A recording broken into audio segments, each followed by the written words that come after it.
नीलाम्बुश्यामलकोमलाङ्गं सीतासमारोपितवामभागं पाणौ महासायकचारुचापं नमामि रामं रघुवंशनाथम्। श्री रामचरितमानस बालकांड।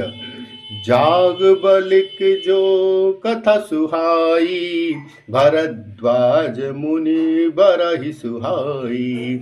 कहिहउ सोई संवाद बखानी, सुनहु सकल सज्जन सुखमानी। मुनि याज्ञवल्क्य जी ने जो सुहावनी कथा मुनि श्रेष्ठ नारद जी भरद्वाज जी को सुनाई, उसी संवाद को मैं बखान कर कहूँगा। सब सज्जन सुख का अनुभव करते हुए उसे बड़े प्रेम पूर्वक सुने। शंभु की न यह चरित सुहावा, बहुरी कृपा करी उमहि सुनावा। सोई शिव काग भूषुंडि दीना, राम भगत अधिकारी चीना। शिव जी ने पहले इस सुहावने चरित को रचा, फिर कृपा करके पार्वती जी को सुनाया। वही चरित्र शिव जी ने कागभूषुंडी को राम भक्त और अधिकारी पहचान कर दिया। तेहि सन जाग बलिक पुनि पावा, तिन पुनि भरद्वाज प्रति गावा।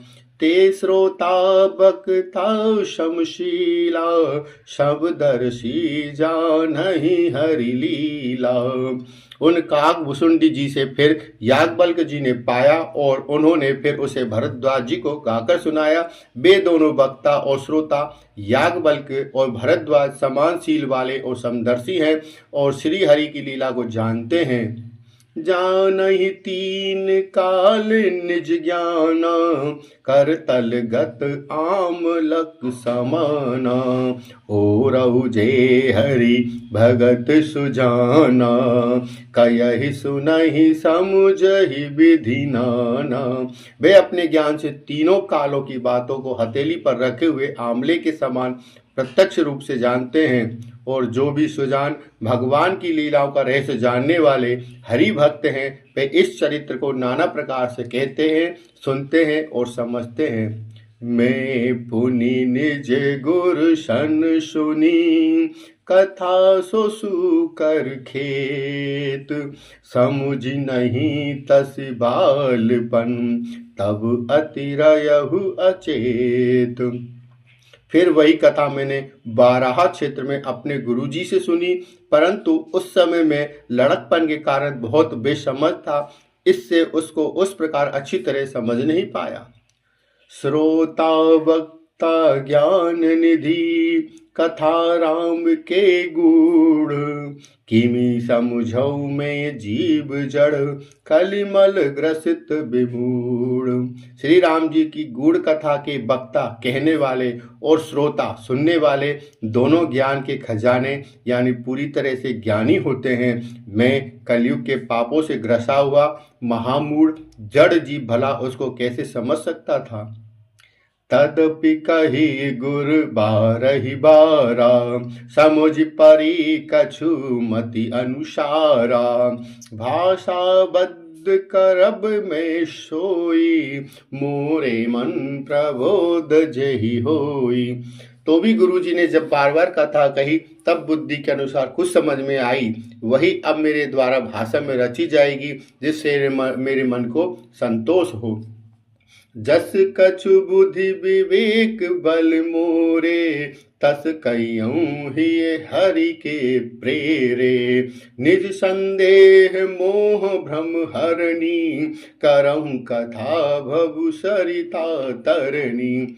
जैसे कुछ मुझ में बुद्धि और विवेक का बल है, मैं हृदय में हरि की प्रेरणा से उसी के अनुसार कहूँगा। मैं अपने संदेह अज्ञान और भ्रम को हरने वाली कथा रचता हूँ, जो संसार रूपी नदी के पार के लिए नाव है। आगे तुलसीदास जी कहते हैं, बुद्ध विश्राम सकल जन रंजनी, राम कथा कलि कलुष विभंजनी।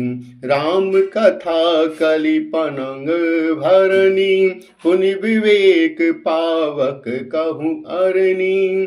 राम कथा पंडितों को विश्राम देने वाली, सब मनुष्यों को प्रसन्न करने वाली और कलयुग के पापों का नाश करने वाली है।